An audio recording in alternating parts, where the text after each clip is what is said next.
పొద్దు మలుపు 5వ భాగం. 4వ భాగంలో చిన్నబాబు శకుంతలను కలిసి తనకి పెళ్ళి ఇష్టం లేదని ఆపేయమని కోరుకుంటాడు. కానీ శకుంతల అంగీకరించదు. తర్వాత భార్యాభర్తలుగా తమిద్దరి మధ్య ఎటువంటి సంబంధం ఉండబోదని చెప్పినా ఆమె అంగీకరిస్తుంది.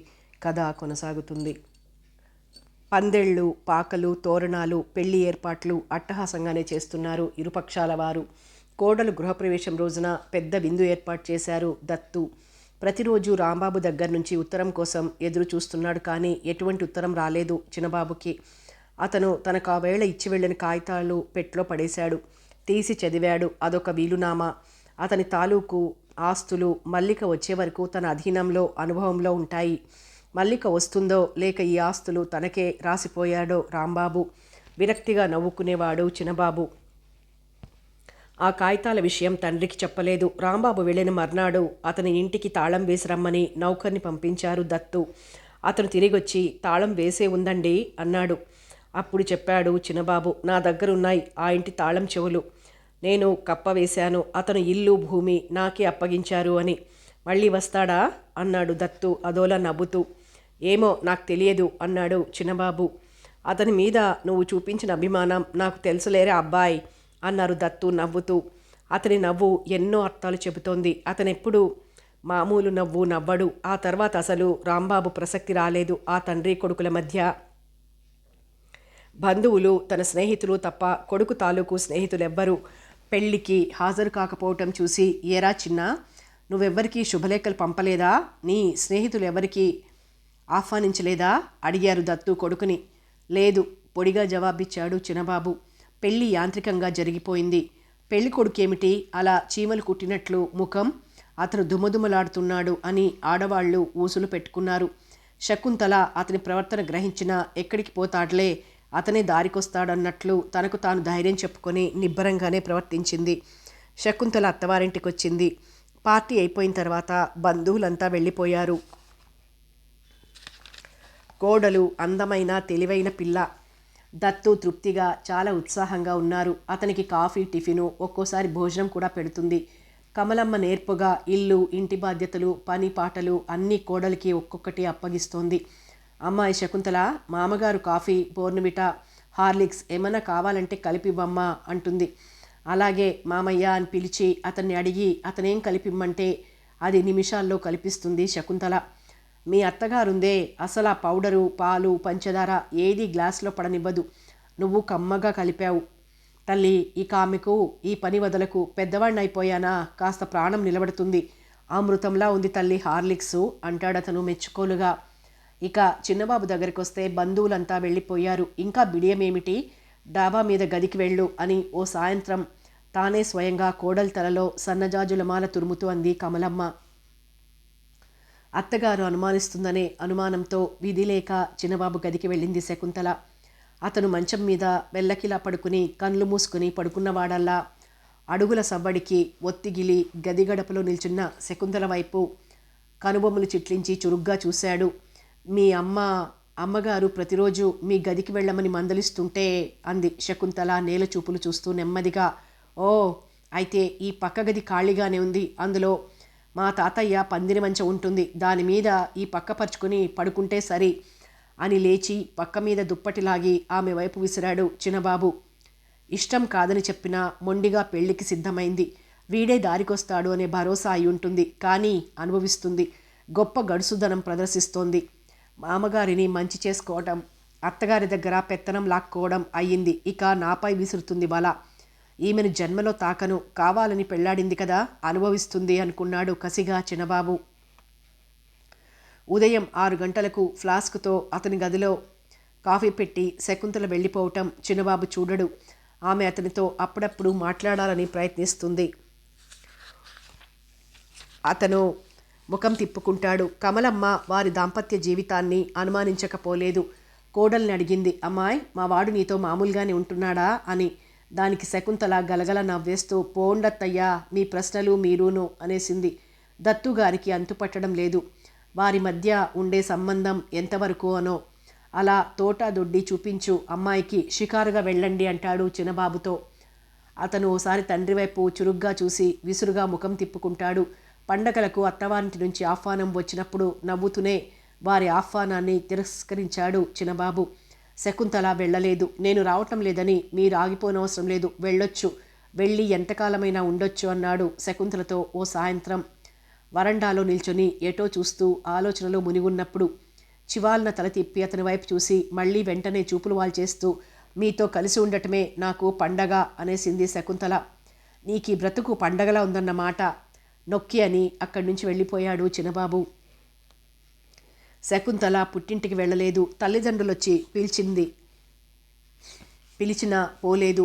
పోనీ అల్లుడు రావటానికి వీల్లేకపోతే నువ్వోసారి రామ్మా అని మామగారు అత్తగారు తప్పు వాళ్ళలా పిలుస్తున్నప్పుడు వెళ్ళు అని మందలించారు. అయినా శకుంతల లక్ష్య పెట్టలేదు. మీ అల్లుడికి కూడా వీలైనప్పుడు ఇద్దరం కలిసొస్తాంలే నాన్న అనేసింది. వాళ్ళు పండగకి కూతురికి అల్లుడికి ఇద్దామనుకున్న కానుకలిచ్చి వెళ్ళిపోయేవారు. దత్తుగారు అడిగారు ఓ రోజు భార్యని, మనవాడ ఆ అమ్మాయితో సవ్యంగానే ఉంటున్నాడంటావా? ఆహా కాదు, నువ్వు ఆ అమ్మాయిని కనుక్కున్నావా అని. ఉత్త అమాయకుడి ప్రశ్నకు నవ్వినట్లు నవ్వి, బాగుందండి, ఇద్దరూ మేం మీద గదిలో పడుకుంటున్నారు. అలాంటిదేమైనా ఉంటే అన్నిసార్లు తల్లిదండ్రులు వచ్చి వెళ్ళారు చెప్పదు. అబ్బో, శకుంతల గొప్ప గడుసుపిండమండి, కనుసైగలతోనే జరిగిపోతూ ఉంటుంది వారి మధ్య సంభాషణ అంది. ఏమో, నాకు అనుమానంగా ఉంది. వాళ్ళు కలివిడిగా అస్సలు మాట్లాడుకోవడం, కనీసం ఒకరివైపు ఒకరు చూసుకోవటం కూడా నేను చూడలేదు అని తలగొక్కున్నాడు దత్తు. నయం ఇంకా, ఇప్పటి కాలం కుర్రాళ్లలా విరగబడటం మనవాడికి ఇష్టముండదు అందావిడ. అయినా దత్తుగారికి అనుమానం ఉంది. తన కొడుకు కోడల్ని దూరంగానే ఉంచాడని. తిరుపతి వెళ్ళిరండి చిన్నబాబు అన్నాడోసారి. నాకు దేవుడు, యాత్రలు, పుణ్యం, పాపం మీద పెద్ద నమ్మకం లేవు అన్నాడు చిన్నబాబు. దేవుడంటే నమ్మకం లేదు గొణుక్కున్నారు దత్తు. పెళ్ళైన దగ్గర నుంచి అస్సలు ఇంట్లో ఉండటమే లేదు చిన్నబాబు. ఉదయం కాఫీ, స్నానం, టిఫిను అయిపోయాక పొలానికి వెళ్ళిపోతాడు. వస్తే మధ్యాహ్నం భోజనానికి వస్తాడు, లేకపోతే రైతుని పంపిస్తాడు ఇంటికి క్యారియర్ తెమ్మని.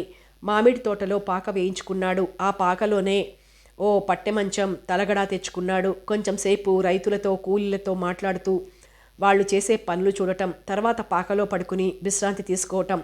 సాయంత్రం తోటంచున చుట్టి పారే సెలయేటి గట్టున ఉసిరిక చెట్టు కింద కూర్చుని ఎంత టైం గడుపుతాడో అతనికే తెలియదు. గతం, వర్తమానం నెమరు వేసుకుంటూ కూర్చుంటాడు. లేకపోతే ఏ నవలో పత్రికో చదువుతాడు. ఒక్కోసారి పాలేళ్ళు గుర్తు చేస్తారు. సత్యనారాయణ గారు, పొద్దుగూకిపోయింది, ఊర్లోకి పోదాం రండి అని. వెంకడు హరికేన్ లాంతర్ పట్టుకొని ముందు నడుస్తుంటే వెనక నడుస్తాడు చిన్నబాబు. అతని ఇంటికి వచ్చేసరికి స్నానానికి వేడి నీళ్లుంటాయి సిద్ధంగా. టేబుల్ మీద ఫ్లాస్క్లో బోర్నవిటా ఉంటుంది. బోర్నవిటా తాగి స్నానం చేసి లాన్లో ఈజీ చైర్లో రాత్రి 8 గంటలు భోజనానికి పిలిపొచ్చేదాకా కూర్చుంటాడు. అతనికి అన్నీ అమర్చిపెట్టి శకుంతల అతనితో మాట్లాడదు. అత్తయ్య వడ్డం చేస్తున్నారు, మీ అబ్బాయిని మామయ్యను పిలుస్తారా అంటుంది కమలమ్మతో. ఆమె ఒరే బాబు అన్నానికి రారా అని, రండి భోజనానికి అని భర్తని పిలుస్తుంది. టిఫిను, కాఫీ అయితే సరిగ్గా టైంకి టేబుల్ మీద పెట్టి వెళ్ళిపోతుంది. కోడలు ఇంటి పెత్తనం తీసుకొని పనులు చకచక సవరించుకుపోవటంతో కమలమ్మకి ఎంతో రిలీఫ్ వచ్చింది. ఆమె కోడల్ని మెచ్చుకుంటుంది భర్త దగ్గర. సారథి పెళ్ళాం, కనీసం మనకు కాఫీ అన్నా కలిపిచ్చిందా? శకుంతల చూడండి, ఇల్లు మన బాధ్యత అన్నీ నెత్తిన వేసుకుని ఎలా చేస్తోందో అని. అతను అంగీకరించాడు నిజమే అంటూ. చిన్నబాబు మాత్రం పెళ్ళి అయిన నాటి దగ్గర నుంచి తీవ్రమైన మానసిక సంఘర్షణకు గురయ్యాడు. మనసిచ్చి మూగగా ఆరాధించి చేయిజార్చుకున్న మల్లిక రూపం, పరిస్థితుల ప్రభావమో తన బలహీనతో ఎలా అయితేనేం తాళికట్టి దూరంగా ఉంచిన శకుంతల మల్లిక స్మృతి నుంచి మరలా శకుంతలను చేరలేక ఊగిసలాడే మనసు స్థిమితం కోల్పోయాడు చిన్నబాబు. పూరించిన మేఘం ఏ క్షణమైనా వర్షించవచ్చు. మొయ్యలేని నీళ్ల కడవ ఏ క్షణమైనా చేయి జారి పగలవచ్చు. ఎంతకాలం తన గుట్టు దాస్తుంది శకుంతల? ఎంతకాలం తన ఆదరణ కోసం నిరీక్షిస్తుంది? మీ కొడుకు సంగతి ఇలా ఉందని ఏ క్షణమైనా సహనం చచ్చి తన తల్లిదండ్రుల దగ్గర నోరు జారవచ్చు. గతమంతా విస్మరించి అలాంటి వాడివి ఆ అమ్మాయి మెడలో తాళ్ళెందుకు కట్టావు అని ప్రశ్నించడానికి జంకడు తన తండ్రి. పదవి కోసం, డబ్బు కోసం ఎటువంటి పని అయినా చేయటానికి జంకని తన తండ్రి మనస్తత్వం ఇప్పుడిప్పుడే అర్థమవుతోంది చిన్నబాబుకి. ఎంతో పెద్ద మనిషిగా, గౌరవనీయమైన వ్యక్తిగా చలామణి అయ్యే ఆయనలో చాలా చిన్న బుద్ధులున్నాయి. తల నెరిసింది కానీ బుద్ధి నెరవలేదు ఆయనకి. తన తండ్రికి చాకలి నరసమ్మతో సంబంధం ఉంది అని తెలిసిన నాడు తల వంచుకున్నాడు. ఆ తప్పు తానే చేస్తున్నట్లు సిగ్గుపడ్డాడు. అతను శృతిమించి తాగిన నాడు తన తల్లితో అతను పడే ఘర్షణ, రిక్షావాడి కన్నా కనాకష్టంగా మాట్లాడే అతని ధోరణి తనకు చాలా రోజుల క్రితమే తెలిసింది. మర్నాడు తన తల్లి ముఖం చూస్తే మనసు కరిగిపోయి ఏమని ప్రశ్నించాలో ఏం మాట్లాడాలో తెలియక అమ్మా అని మాత్రం ఆగిపోయాడు. ఆమె గ్రహించింది. అది అంతే అని కనులొత్తుకుంది. ఇవాల్టి నుంచి నువ్వు పక్క డాబా మీదికి మార్చుకో అంది. ఆనాటి నుంచి తన పడక మేడ మీదికి మార్చాడు. కోడలు వచ్చిన తర్వాత కొంత జాగ్రత్త పడుతున్నారేమో, తాగుడు మితమైందేమో తనకు తెలియదు. శకుంతల పడక చాలా రోజులై మేడ మీదకి మారింది. గతం వర్తమానం నెమరు వేసుకుంటూ వాస్తవ ప్రపంచాన్ని విస్మరించి ఎక్కువ కాలం ఏకాంతంగానే గడుపుతాడు చిన్నబాబు. యాంత్రికంగా గడిచిపోతున్నాయి రోజులు. దత్తు ఎవరెవరితోనో మంతనాలు జరుపుకుంటూ తిరుగుతూ ఉంటారు.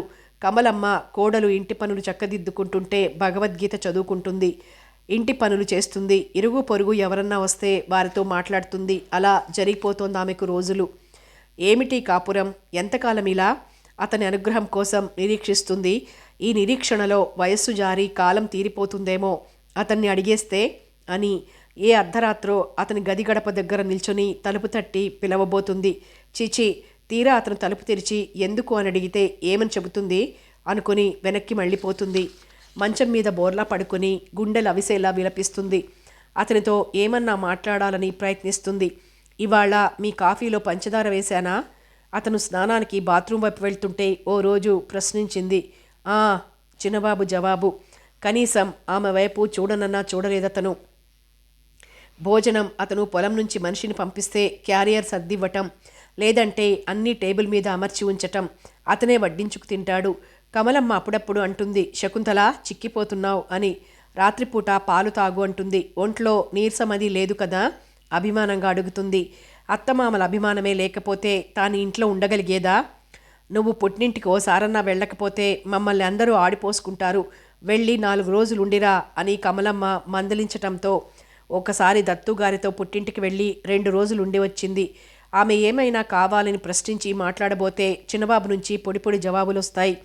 బెంగతో చిక్కి ఛాయ తగ్గింది శకుంతల కాపురానికొచ్చి 2 సంవత్సరాలు గడిచాయి. ఆ రోజు దత్తుగారు తెల్లవారుజామున 3 గంటలకు ఊరికని వెళ్ళిపోయారు. తెల్లవారి 7 కమలమ్మ లేవలేదు. ఏం చెప్పమా అత్తయ్య ఇవాళ ఇంతవరకు లేవలేదనుకుంటూ ఆమె గదిలోకి వచ్చింది శకుంతల. కమలమ్మను చూసి గాబరా పడిపోయింది. కమలమ్మ ముఖమంతా చెమట పట్టుంది. ఆమె ఆయాసపడుతోంది. ఏమిటత్తయ్యా అనే శకుంతల ప్రశ్నకు గుండెల్లో నొప్పి అని సైగ చేసింది. పరుగులాంటి నడకతో మేడమెట్లెక్కింది శకుంతల. ఏవండి చిన్నబాబు జబ్బపట్టి కుదిపింది. అతను కంగారుగా ఆ అని లేచి కూర్చున్నాడు. ఒక్కో రోజు 8 గంటల దాకా నిద్రలేవడు చిన్నబాబు. తల వంచి చేతులు నులుముకుంటూ అత్తయ్యకు గుండెలో నొప్పొచ్చింది, మామయ్య లేరు, మీరు వెంటనే డాక్టర్ని పిలవండి అంది శకుంతల. మళ్ళీ తలెత్తి నీరు నిండిన కనులతో కలవరంగా అతని ముఖంలోకి చూస్తూ వణికే స్వరంతో అతను ఆమె మాట వినటంతో చప్పున మంచం దిగి మేడ మెట్ల వైపు నడిచాడు. తన పక్కలో కూర్చొని ఏమిటమ్మా బాధ అని ప్రశ్నిస్తున్న కొడుకు చెయ్యి నొక్కి పట్టుకుంది కమలమ్మ.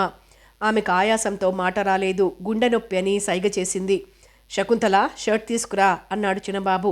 ఆమె వెళ్ళి నిమిషాల్లో అతనికి షర్ట్ తెచ్చిచ్చింది. ఆచారి గారు వచ్చి పట్నం తీసుకువెళ్లాలన్నారు. కంగారు పడిపోయాడు చిన్నబాబు. తండ్రి ఎక్కడికి వెళ్తున్నాడో ఎప్పటికొస్తాడో అతనితో చెప్పలేదు. తల్లిని వెంటనే పట్నం తీసుకువెళ్ళాలి. అంబులెన్స్ కోసం హాస్పిటల్కి ఫోన్ చేశాడు. శకుంతలను ప్రయాణానికి అవసరమైతే అక్కడ 4 రోజులు ఆగడానికి సిద్ధం కమ్మన్నాడు. ముఖం కడిగి గబగబా బట్టలు వేసుకుని తల్లి మంచం దగ్గర బల్ల మీద కూర్చున్నాడు. ఈ విషయం దత్తుగారి భార్యకు గుండెల్లో నొప్పొచ్చిందట అనే వార్త ఊరంతా పాకిపోయింది. ఇరుగు పొరుగులంతా వచ్చి చేరారు. శకుంతల వాళ్లను కమలమ్మ గదిలోకి రాకుండా చెప్పి పంపించి వేస్తోంది. ఆమెను మాట్లాడించవద్దన్నారు ఆచారిగారు అని. కమలమ్మ అప్పుడప్పుడు గుండెల్లో నొప్పి రావటం, ఆచారిగారి మందులతో ఉపశమనం పొందటం పరిపాటి. నాన్నగారు ఏ ఊరు వెళ్లారమ్మా? వృద్ధస్వరంతో ప్రశ్నించాడు చిన్నబాబు. ఆమె మాట్లాడలేనని, కాగితం తెస్తే రాయగలనని సైగ చేసింది. అతను పిలిచాడు పెద్ద గొంతుతో, శకుంతల అని. ఆతృతగా వచ్చింది శకుంతల. కలం కాగితం తెమ్మన్నాడు. కమలమ్మ రాసింది. నాన్న ఎక్కడికి వెళ్ళింది నాకు తెలియదు, సాయంత్రం వస్తానని చెప్పి వెళ్ళారు అని. నాన్న నిన్ను ఏమన్నా ఇబ్బంది పెట్టారా అమ్మా? నెమ్మదిగా తడబాటుగా అడిగాడు చిన్నబాబు. అతను రాత్రి మత్తుగా తాగుతాడని, ఒక్కోసారి తల్లి పట్ల ఒళ్ళు తెలియకుండా ప్రవర్తిస్తాడని అతనికి తెలుసు. ఆమె కన్నీరు రాల్చింది జలజల. ఆమె కనులు రుమాలుతో ఒత్తాడు చిన్నబాబు. హాస్పిటల్ వ్యాన్ వచ్చింది. కమలమ్మతో చిన్నబాబు, శకుంతల, వెంకడు ఇంటికి తాళం పెట్టి దత్తుగారు వస్తే పట్నం హాస్పిటల్కి రమ్మని చెప్పమని మిత్రుల చేతికి తాళం చెవులిచ్చి వెళ్లారు. ఆమెకు అవసరమనుకున్న చికిత్స వైద్యులు చేశారు. చిన్నబాబు డబ్బు ఖర్చుకు వెనకాడలేదు. అయినా కమలమ్మకు ఆ సాయంత్రం లోపల గుండె నొప్పి తగ్గినట్లే తగ్గి మళ్లీ హెచ్చి ఆమె తనువు చాలించింది. ఆమె హఠాత్ మరణం ఆ కుటుంబ సభ్యులనే కాక బంధువర్గాన్ని, మిత్రుల్ని సైతం దిగ్భ్రాంతుల్ని చేసింది. హడావిడిగా రాత్రి 8 గంటలకు పట్నం వచ్చిన దత్తు భార్య మృతదేహాన్ని చూసి బేలగా బావురుమనేడ్చారు. ఆమె అంత్యక్రియలు రంగరాయపురంలోనే జరిపించారు. శకుంతల తండ్రి లాయర్ జనార్దన్ రావు ఇంటా బయట అంతా తానే అయి ఆ కష్ట సమయంలో కార్యక్రమం జరిపించారు. 10 రోజులుండి తమకెంతో సహకారాన్ని, ఓదార్పుని ఇచ్చిన మామగారికి మనస్ఫూర్తిగా కృతజ్ఞత చెప్పుకున్నాడు చిన్నబాబు. లోకులకి నాలుకలు 2 అనే సామెత నిజం చేస్తూ దత్తుగారికి రాంబాబు ఉసురు తగిలిందని ఊసులాడుకున్నారు ఆ ఊరి జనం. 1 నెల రోజులు శకుంతలకు సాయంగా ఆమె తల్లి లలితమ్మ ఉంది. విజయసారథి తల్లిపోయిన తర్వాత వచ్చి 10 రోజులు గడిచాక వెళ్ళిపోతూ ఆస్తి పంపకాలు చెయ్యమని ఖచ్చితంగా చెప్పి వెళ్ళాడు. ఈ సమయంలోన ఇతను ఇలా అడగటమని అందరూ అసహించుకున్నా అతను లక్ష్య పెట్టలేదు. నాన్న దుఃఖంలో ఉన్నారు, తొందరలో నీ వాటా కేటాయించమంటానులే అని అన్నకు చెప్పాడు చిన్నబాబు. అది కాదురా, నాన్న అప్పులు చేసి ఆస్తులు తగలేస్తున్నారు, మన పిల్లలకేం మిగులుతుంది అన్నాడు విజయసారథి. చెబుతానన్నానుగా, ఈ నెలాఖరులోగా నీకు కబురు చేస్తాను కదా అన్నాడు చిన్నబాబు. భార్య పోవటంతో మరికొంచెం తాగుడు ఎక్కువైంది దత్తుగారికి. అతను పగలు రాత్రి కూడా తాగటం ప్రారంభించారు. చిన్నబాబు అన్నాడోసారి, నాన్న మీకు నేను చెప్పవలసిన వాణ్ణి కాను, కానీ మన గౌరవం పోతుంది, మీ మీద ప్రజలకు తేలిక భావం ఏర్పడుతుంది, అందుకని అని చిన్నబాబు అనేంతలో అతను పిచ్చి నవ్వు నవ్వాడు. ఒరే చిన్న, నాకు తెలుసురా, నేనంటే సారథిగాడికి ఉందా గౌరవం, నీకుందా? మీ అమ్మ పోయింది, గౌరవం పోయింది, అప్పులు తీర్చేస్తే ఆస్తులు పోతాయి అని నవ్వారు పెద్ద పెట్టున. మానసికంగా అతనెంత చితికిపోయాడో గ్రహించాడు చిన్నబాబు.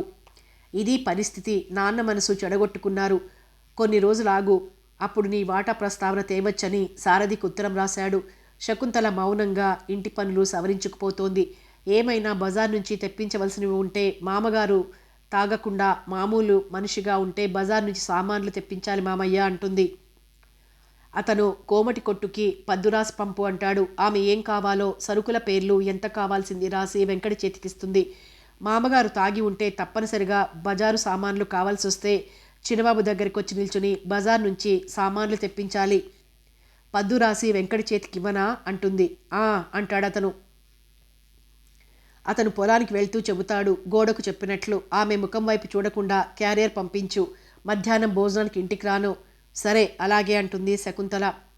ఓ రోజు అన్నాడతను, ఇవాళ రాత్రి ఇంటికి రాను, నూర్పులవుతున్నాయి, క్యారియర్ పంపించు అని. అతను మామూలు మాటే చెబుతున్నాడనుకుని సరే అనబోయి రాత్రి ఇంటికి రానని చెబుతున్నాడని తెలియగానే అతను తన మాట వినిపించుకోకుండా వెళ్ళిపోతాడనే కలవరంతో 2 అడుగులు అతని వైపు నడిచి, పగలంతా పర్వాలేదు, వెంకడు మంగమ్మ ఇంట్లో ఉంటారు, కానీ రాత్రి నాకు భయం, మీరొచ్చేయండి అంది శకుంతల తడబాటుగా. రాత్రి మాత్రం భయమెందుకు? కనుబొమ్మలు చిట్లించాడతను. మీ నాన్నగారు నేను మాత్రమే ఉంటామింట్లో, అతను తాగి ఉంటారు. కాలి బొటనవేలుతో నేల రాస్తూ నేల చూపులు చూస్తూ అంది శకుంతల. అతనేం దయ్యం కాదు, భూతం కాదు అని విసురుగా వెళ్ళిపోయాడు చిన్నబాబు. బాధగా నిట్టూర్చింది శకుంతల. అతను రాకపోతే పని మనిషి మంగమ్మను సాయం పడుకోమందామని అనుకుంది, కానీ రాత్రికి ఇంటికొచ్చేశాడు చిన్నబాబు. తమ్ముడు ఉత్తరం అందగానే భార్యతో సంప్రదించాడు విజయసారథి. మనమిలా రోజులు నెలలు జాప్యం చేస్తే అతను తాగి తగలేసి మొండి చేయి చూపిస్తాడు. మొహమాట పడి లాభం లేదు, వెళ్ళండి అని ఆమె తొందర చేసింది. 2 రోజులుండి తన వాటా కేటాయించమని తండ్రిని వేధించి మతిలేని అతని చేత కొన్ని భూములు తన పేర రాయించుకొని అవి వేరే రైతులకు అప్పగించి మరీ వెళ్ళాడు విజయసారథి. అతని ఖచ్చితమైన ప్రవర్తనకి విస్తుపోయారు చిన్నబాబు, శకుంతల. వాడంతే, పెళ్ళైన మర్నాడే పరాయివాడైపోయాడని పెదవి విరిచి నవ్వారు దత్తు. రాంబాబు పొలంలో కూడా వ్యవసాయం ప్రారంభించాడు చిన్నబాబు. అతని ఇల్లు పట్లు దులిపి కడిగించి ముగ్గులు పెట్టించి ఓ మంచి రోజు వయోజన విద్యా కేంద్రంగా మార్చి బోర్డు కట్టించాడు.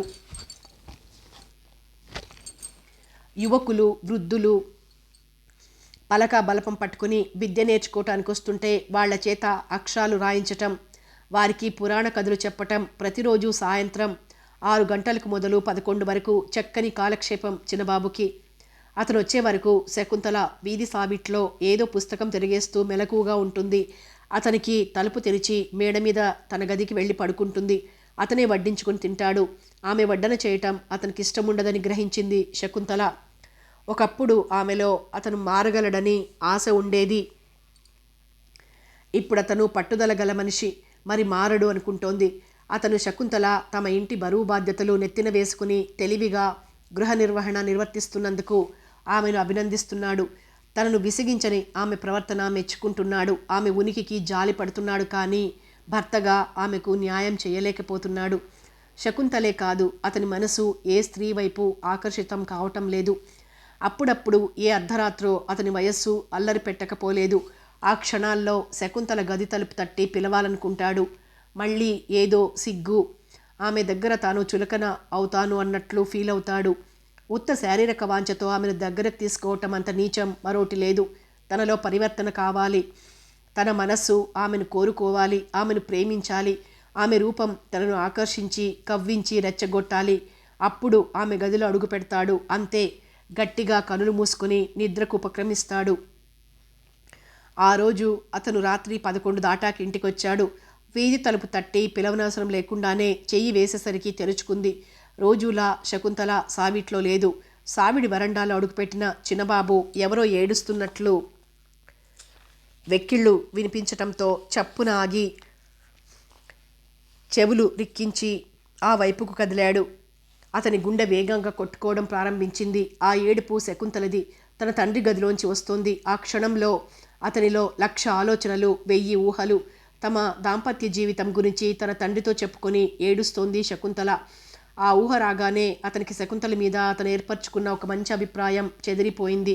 ఏడవని, పలకరించకూడదు, పిలవకూడదు అనుకున్నాడు. కానీ మళ్ళీ ఎందుకు ఏడుస్తుందో తెలుసుకోవాలనే ఉత్సాహం అతన్ని ఆ గది వైపు నడిపించింది. తలుపులు తెరిచే ఉన్నాయి. ఆ గదిలోని దృశ్యం అతన్ని కలవరపరిచింది. అర్ధనగ్నంగా అస్తవ్యస్తంగా మంచం మీద కనులు మూసుకుని పడుకున్న తన తండ్రి, జుట్టు రేగి, జాకెట్టు చేతులు చిరిగి 2 చేతుల్లో ముఖం దాచుకుని రోదించే శకుంతల. శకుంతల, ఏం జరిగింది? అడిగాడు అప్రయత్నంగా, గాబరాగా. అతను ఆ ప్రశ్న వేయటంతో అతని గొంతు వినటంతో ముఖం మీద నుంచి చేతులు తీసి ఉబ్బి ఎర్రవారిన కనులతో చీత్కారంగా చిన్నబాబు ముఖంలోకి చూస్తూ, ఏం జరిగిందా? తెలియటం లేదు ఏం జరిగిందో? మీ నాన్న తాగిన మత్తులో ఆ మైకంలో కొవ్వెక్కి కనులు పొరలు కమ్మి అని పైపంటితో క్రింది పెదవి నొక్కింది శకుంతల శూన్యంలోకి చూస్తూ. ఎంత పని జరిగింది? దిగ్భ్రాంతితో నిర్ఘాంతపోయాడు చిన్నబాబు. మళ్ళీ ఏడవటం ప్రారంభించింది శకుంతల. ఇలా జరగటానికి, ఇటువంటి పరిస్థితి రావటానికి ఎవరు కారకులు?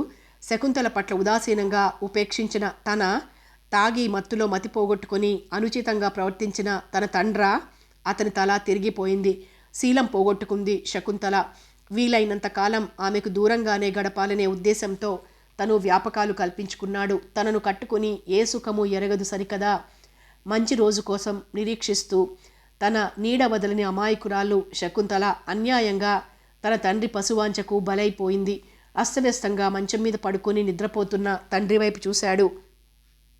భార్య పోయిన దిగులు వంటబట్టి పిచ్చివాడై చిక్కిన అతని రూపం, గ్లాస్కో పంచ, సిల్కు చొక్కా, జరీవాణిలో హుందాగా టీవీగా ఉండే ఓనాటి అతని రూపం, నెరిసిన తల, పీచుపీచుగా రేగి చెంపలు ఎండి లోతుకుపోయిన కనులతో తనకింక ప్రపంచంలో ఏమీ మిగిలి లేనట్లు, సర్వం కోల్పోయినట్లు, శూన్యంలో ఏదో వెతుకుతున్నట్లు, జీవితం, తన పదవి, ప్రపంచం, మనుషులు ఏ ఒక్కటి ఖాతరు లేనట్లు ప్రవర్తించే అతని వైఖరి, నలిగి మాసిన పంచా బనియంతో ఎవరొచ్చినా ఎదురై మాట్లాడేసి నవ్వే ఇప్పటి తన తండ్రి రూపం. దృక్పథంలో మెదిలి జాలి, కోపం రెండూ వచ్చాయి చిన్నబాబుకి. ప్రస్తుత తన కర్తవ్యం. నిమిషాల్లో ఓ నిర్ణయానికి వచ్చాడు చిన్నబాబు. గాయపడిన శకుంతల మనసు సంతోషపెట్టాలి. ఆమె దగ్గరగా నడిచి ఆమె భుజం చుట్టూ చెయ్యి వేశాడు. చప్పున అతని హృదయంలో ముఖం దాచుకుంది శకుంతల. అతను ఓదార్పుగా ఆమెను దగ్గరకు తీసుకున్నాడు. ఆమె అతన్ని అల్లుకుపోయింది. ఆమె తలనిమిరి ముద్దు పెట్టుకుంటూ, అతనింత దిగజారగలడని, ఇంత నీచంగా ప్రవర్తించగలడని అనుకోలేకపోయాను శకుంతల. జరిగింది మర్చిపో, మరెవ్వరికీ ఈ విషయం చెప్పకు. అసలేం జరిగింది అడిగాడు నెమ్మదిగా. అతను మీ నాన్న అంది శకుంతల కళ్ళు తుడుచుకొని. బాగా తాగి తూలుతూ వచ్చారు. భోజనానికి పిలవటానికి అతని గదికి వెళ్ళాను. అతను నన్ను బలాత్కారంగా మరేమీ చెప్పొద్దు. ఇదంతా నా కర్మ అన్నాడు తలడ్డంగా ఊపుతూ, పిడికిలితో నుదుటి మీద కొట్టుకుంటూ చిన్నబాబు. 2-3 నిమిషాలు నిశ్శబ్దంగా గడిచాయి. వేడి నిట్టూర్పులు వీడుస్తూ మౌనంగా ఉండిపోయాడు చిన్నబాబు. నేను చచ్చిపోతాను వెక్కిళ్ల మధ్య అంది రుద్ధస్వరంతో శకుంతల. ఎందుకు చచ్చిపోవటం? నేను పరిస్థితి అర్థం చేసుకున్నాను కదా శకుంతల. నువ్వింత మంచిదానివని, ఇంత ఓర్పు సహనం నీలో ఉన్నాయని అనుకోలేకపోయాను. నన్ను క్షమించు శకుంతల అన్నాడు చిన్నబాబు కంపన స్వరంతో. అతని నోటిని తన చేతివేళ్లతో మూస్తూ, అలా అనకండి. నేనొక మొండిదాన్ని. నా స్వార్థంతో మీ జీవితం నాశనం చేశాను. మీరు ముందే చెప్పారు. మీరే నన్ను క్షమించాలి అంది శకుంతల. అతను మృదువుగా ఆమె తలనిమిరి, జాకెట్ మార్చుకో, వెళ్ళు, మన ఇద్దరికీ వడ్డన చెయ్యి. అతనితో రేపు ఉదయం మాట్లాడతాను, వేరే ఉండమంటాను అన్నాడు చిన్నబాబు. వెళ్ళి ముఖం కడుక్కుని బట్టలు మార్చుకుని నీటుగా తయారై అసలేమీ జరగనట్లు తమ ఇద్దరికీ వడ్డన చేస్తున్న శకుంతల వైపు చూసి, పాపం, తన ఆప్యాయమైన పలకరింపు జరిగిన ఘోరాన్ని మరపించింది అనుకున్నాడు. తన మనస్సుని, తన ప్రవర్తనని తానే మార్చుకున్నాడు చిన్నబాబు. శకుంతలను స్వీకరించాడు. ఆమెను సంతోషపెడుతున్నాడు. చీరలు కొన్నాడు, నగలు కొన్నాడు. పట్నం తీసుకువెళ్ళి 2-3 రోజులుండి సినిమాలు చూపిస్తున్నాడు. అయితే దత్తుగారి బ్రతుకి అధ్వాన్నమైపోయింది. నాన్న, మీ ప్రవర్తన ఏమీ బాగులేదు. తాగిన మత్తులో మీరేం చేస్తారో, ఏం మాట్లాడతారో మీకే తెలియదు. భార్య పోయిన వాళ్ళని చాలామందిని చూశాను, కానీ చిచి, మీలా దిగజారిన వారిని మాత్రం చూడలేదు అన్న చిన్నబాబు మాటకు దిమ్మెరపోయిన దత్తు తేరుకొని, తాగినా నేనెప్పుడు అసభ్యంగా ప్రవర్తించలేదు బాబూ అన్నారు హీనస్వరంతో. నిన్న రాత్రి శకుంతలను, చిచి, మీరు తండ్రి కావటం నా దురదృష్టం. మీ కడుపున పుట్టడం నా కర్మ. మీరు వేరే ఉండండి. మేడ మీద గదిలోకి మకాం మార్చండి. వీధిలోంచి మెట్లున్నాయి కదా, అలా మెసలవచ్చు. భోజనం మేడ మీదకి పంపే ఏర్పాట్లు చేస్తాను అని ఆగి తల వంచి పిచ్చిగా కుడి చేత్తో తల రాసుకుంటున్న తండ్రి వైపు చురుగ్గా చూస్తూ, అలా అంగీకారం లేకపోతే మేం వెళ్ళిపోతాం అన్నాడు చిన్నబాబు. దీర్ఘంగా నిట్టూర్చి తల వెనక్కి వాల్చి నవ్వి, సరే, ఏదో నువ్వెలా ఉండమంటే అలానే ఉంటాను. నా జీవితం నీ చేతుల మీదుగా వెళ్ళాలిరా చిన్నా అన్నారు దత్తు. తండ్రి మాటకు మనసు మెత్తబడినా మళ్ళీ అభిప్రాయం మార్చుకోవటం జరుగుతుందేమో అన్నట్లు అక్కడి నుండి వెళ్ళిపోయి వెంటనే నౌకరు చేత తండ్రి మంచం, పెట్టె వగైరా మేడ మీద గదిలోకి తరలించాడు. తన పక్క దిగువకి మార్చుకున్నాడు. తను శకుంతలను కన్న కూతురిలా ప్రేమిస్తున్నాడే. నిన్న రాత్రి తాను ఆమె పట్ల అసభ్యంగా ప్రవర్తించాడా? లేదే. ఆమె రండి మామయ్య భోజనానికి అని పిలిచింది. నాకు ఆకలి లేదమ్మా అని తనన్నాడు. తర్వాత నిద్రొస్తున్నట్లు మత్తుగా ఉంటే మంచం మీద పడుకున్నాడు. ఉదయం కిటికీలోంచి ఎండ చురుగ్గా ముఖాన్ని తాకితే మెలకు వచ్చింది. అంతవరకే తనకు గుర్తు. ఎంత తల పగలగొట్టుకుని ఆలోచించినా జరిగింది అంతే అనిపిస్తోంది అతనికి. అయినా మరి ఆ రోజు నుంచి శకుంతల ముఖం చూడలేదతను. సరిగ్గా పగలు 12 గంటలకు, రాత్రి 9 గంటలకు అతను ఉన్నా లేకపోయినా క్యారేజీ వస్తుంది అతని గదికి. ఉదయం సాయంత్రం ఫ్లాస్క్తో కాఫీ వస్తుంది. ఎంత నికృష్టమైపోయింది బ్రతుకు. రాంబాబు ఉసురు తనకు కొట్టిందా? ఆనాడు ఊరు వదిలిపోయిన రాంబాబు దంపతుల జాడ ఈనాటి వరకు పత్తా లేదు. రోజురోజుకి కృంగి ఆరోగ్యం చెడగొట్టుకున్నారు దత్తు. అతన్ని ఎవ్వరూ పట్టించుకోవటం లేదు. రాత్రంతా దగ్గుతున్నాడు. జ్వరం వచ్చినట్లు కళ్ళు ఎర్రగా ఉన్నాయి. మందు తెమ్మంటారేటి బాబయ్య? ఆచారి గారిని పిలవమన్నారా అంటాడు వెంకడు. వద్దులేరా వెంక, ఇది ముదిరి చావు వస్తే అంటారు దత్తు. ఎలాంటి బతికైపోయింది అంటాడు వెంకడు. అతన్ని కనిపెట్టుకుని చూస్తున్నది వెంకడే. నాన్నగారికి ఒంట్లో బాగులేదండి అంటాడు చిన్నబాబుతో వెంకడు. ఆచారి గారిని తీసుకురా అంటాడు చిన్నబాబు. ఆచారి గారి మందు 2-3 రోజులు వాడి నా ఒంట్లో బాగానే ఉందిలేండి అనేస్తారు దత్తు.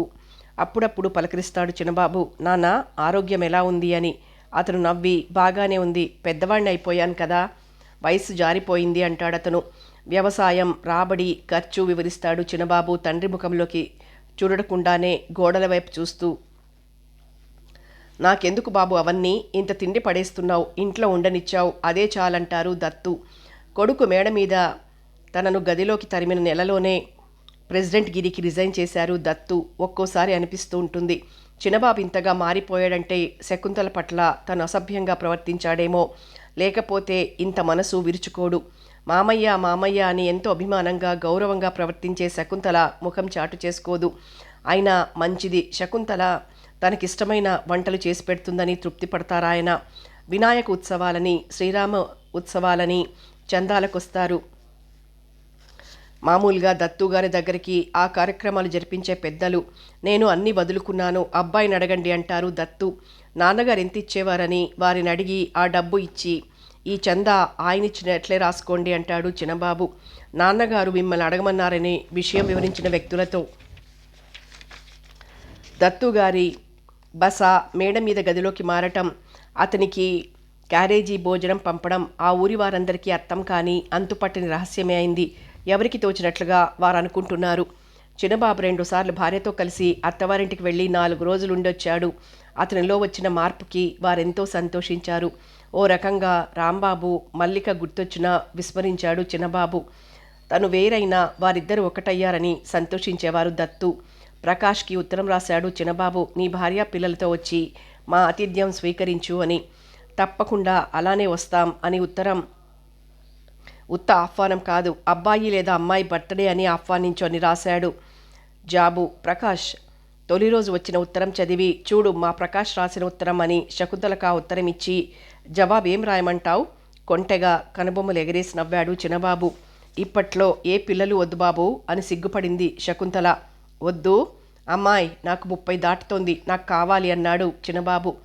ఏమిటండి ఉదయాన్నే మీ సోది, నాకు అవతల పనుంది అని వెళ్ళబోయే శకుంతల పైట చెంగు పట్టి ఆపుతూ, కాదు శకుంతల, నాకో బుజ్జి పాపాయి కావాలి, ఇంటికి రాగానే పలకరించడానికి ప్లీజ్ అన్నాడు చిన్నబాబు ఆమె చెవి దగ్గర నోరు పెట్టి గుసగుసగా. ఇంకో 6 నెలలాగండి అని అతని చేతిలోని పైట చెంగు లాక్కొని వెళ్ళిపోయింది శకుంతల. ఆమె వెనకే నడిచి వంటింట్లో షెల్ఫ్ దగ్గర ఆగిన ఆమె ముందుకొచ్చి ఆమె 2 భుజాలు చేతులతో పట్టి ఆమె వంచి ఉన్న ముఖంలోకి చూస్తూ థ్యాంక్స్ అని తృప్తిగా ఊపిరి పీల్చి వదిలి, నీకేం కావాలి అడిగాడు చిన్నబాబు. నాకేమీ వద్దు అంటున్న శకుంతల గెడ్డం కింద చెయ్యుంచి ఆమె ముఖం పైకెత్తి నవ్వుతూ, నీకేదో కావాలి, ఉత్తనే వద్దంటావు, చెప్పు, తప్పక నీ కోరిక నెరవేరుస్తాను అన్నాడు చిన్నబాబు. ప్రామిస్ చెయ్యి చాపింది అతని ముందు శకుంతల. ఆమె చెయ్యి నొక్కి పట్టుకుని ప్రామిస్ అన్నాడు చిన్నబాబు. నాకేమీ వద్దండి, నాకు ఈ జీవితం చాలు, ఇలా జరిగిపోతే చాలు, మీ మనస్సు ఎప్పుడు ఇలానే ఉంటే అదే నాకు 10,000 అంది శకుంతల. నా మనసెందుకు మారుతుంది కానీ చెప్పు, నువ్వేమైనా కోరాలి అని ఒత్తిడి చేశాడు చిన్నబాబు. పట్నం వెళ్ళి వారం రోజులు తిరిగి అన్నీ చూసొద్దాం. ఏమిటో సంవత్సరాల తరబడి ఈ ఇంట్లో ఉండిపోవటం వలన బోర్గా ఉంది, ఎటన్నా వెళ్ళి బయట ప్రపంచం చూడాలని ఉంది అంది శకుంతల. ఆమె కోరిక విని జాలిపడ్డాడు చిన్నబాబు. నిజమే, పెళ్ళైన ఈ 4 సంవత్సరాల కాలం ఏదో సాఫల్యం కోసం సమాధిలో కూర్చునే సిద్ధునిలా ఈ ఇంట్లోనే గడిపింది శకుంతల. ఆమె కోరిక తప్పక తీర్చాలి అనుకున్న చిన్నబాబు, అలానే తప్పక తీసుకువెళ్తాను, వారం రోజులే కాదు, పట్నంలో ఉండిపోదామన్నా సరే అలానే ఉంటాము, కానీ ఇంకేమన్నా కావాలని కోరుకో శకుంతల అన్నాడు. చీరల, నగల, నాకేమిటి కావాలి? ఏం కావాలని కోరమంటారు? అన్నీ మామయ్య, మీ నాన్నగారు కొని తెచ్చేవారు, ఏం పర్వాలేదు, కావలసినన్ని చీరలు నగలు ఉన్నాయి, పట్నం రేపే వెళ్దామా?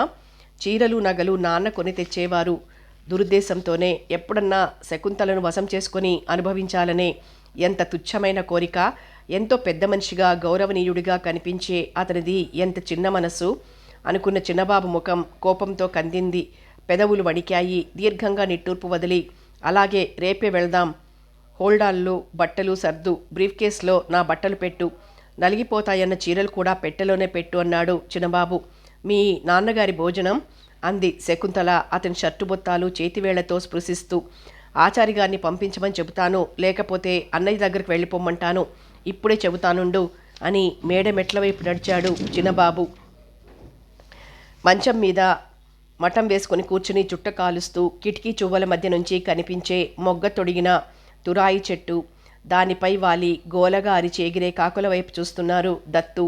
నాన్న, చిన్నబాబు గొంతు విని ఉలికిపాటుగా కదిలి, ఏం బాబు ఉదయాన్నే వచ్చావు? అనుకుంటున్నాను నీకు కబురు చెయ్యాలని. నిన్ను చూసి 4 రోజులైంది, కానీ ఎన్నో యుగాలైనట్లుందిరా చిన్న. రా కూర్చో అన్నారు దత్తు నోట్లో చుట్ట తీసి ఓ మూల విసిరేసి తన పక్కన చోటు చూపిస్తూ. అతని పక్కన కూర్చోవటానికి, అతని ముఖంలోకి చూడటానికి, అతని చూపుల్లో చూపులు కలపటానికి అసహించుకున్నవాడిలా బల్లలాగి తలవంచి కూర్చుని చేతులు నులుముకుంటూ, మీతో ఓ మాట చెప్పాలని అన్నాడు చిన్నబాబు. నాతో చెప్పే మాటుందా? అసలు ఉంటుందా అని అదోలా నవ్వి, చెప్పు అన్నారు దత్తు. ముఖం కడిగేసుకోండి బాబు, ఏడ్నీళ్లు తెచ్చాను అంటూ వెంకడు రావటంతో వారిద్దరి మధ్య నిశ్శబ్దం చోటు చేసుకుంది. ఏటి బాబు, ఉదయాన్నే దయచేసినారు అన్నాడు వెంకడు నవ్వుతూ చిన్నబాబు వైపు చూస్తూ. వాడికి చిన్నబాబు మీద కోపంగా ఉంది. దత్తుని అలా మేడ మీద గదిలోకి తరిమి ఎత్తి భోజనం పెడుతున్నందుకు. నువ్వెళ్ళు, నీళ్ళక్కడుంచు. దత్తు గొంతు గంభీరంగా ఆజ్ఞాపిస్తున్నట్లు ధ్వనించింది. వెళ్ళిపోయాడు వెంకడు. ఓసారి దత్తు వైపు చూసి నెమ్మదిగా అడుగులు వేస్తూ, చెప్పు నాయనా, శకుంతల ఆరోగ్యం బాగున్నట్లు లేదు, అమ్మగారు వాంతి చేసుకుంటున్నారు అన్నాడు నిన్న వెంకడు. ఏమిటో అడిగి తెలుసుకో అన్నారు దత్తు. ఆమె తల్లి కాబోతుందనే విషయం అతనికి ఆనందం కలిగిస్తుంది. అతడు శకుంతలను కోడలుగానే అనుకుంటే, అలానే ఆమెను అభిమానిస్తే. కానీ చిన్నబాబు పైపంటితో క్రింది పెదవి నలిగింది. మేము ఊరు వెళ్ళాలనుకుంటున్నాం అన్నాడు చిన్నబాబు. వెళ్ళిరండి. అత్తవారింటికా? ఎన్ని రోజులుంటారు? దత్తు ప్రశ్న. కాదు, పట్నం వెళ్తాం, మీరు అన్నయ్య దగ్గరికి వెళ్ళిపోండి. చిన్న, అవును, మీకు భోజనం ఇబ్బంది కదా, ఎన్ని రోజులుంటామో చెప్పలేను.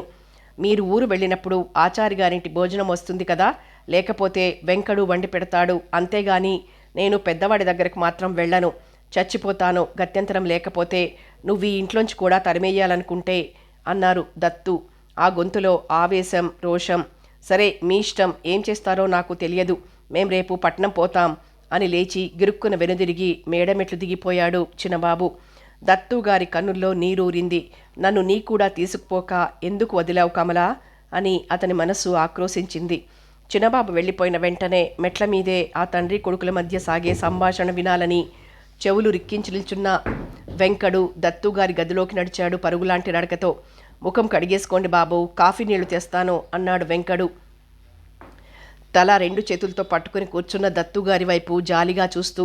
నాకు చావాలని ఉందిరా వెంక అన్నారు దత్తు కుడి చేత్తో ముఖం కనులు తుడుచుకొని వెంకడి వైపు ఓసారి చూసి చూపులు వాల్చేస్తూ.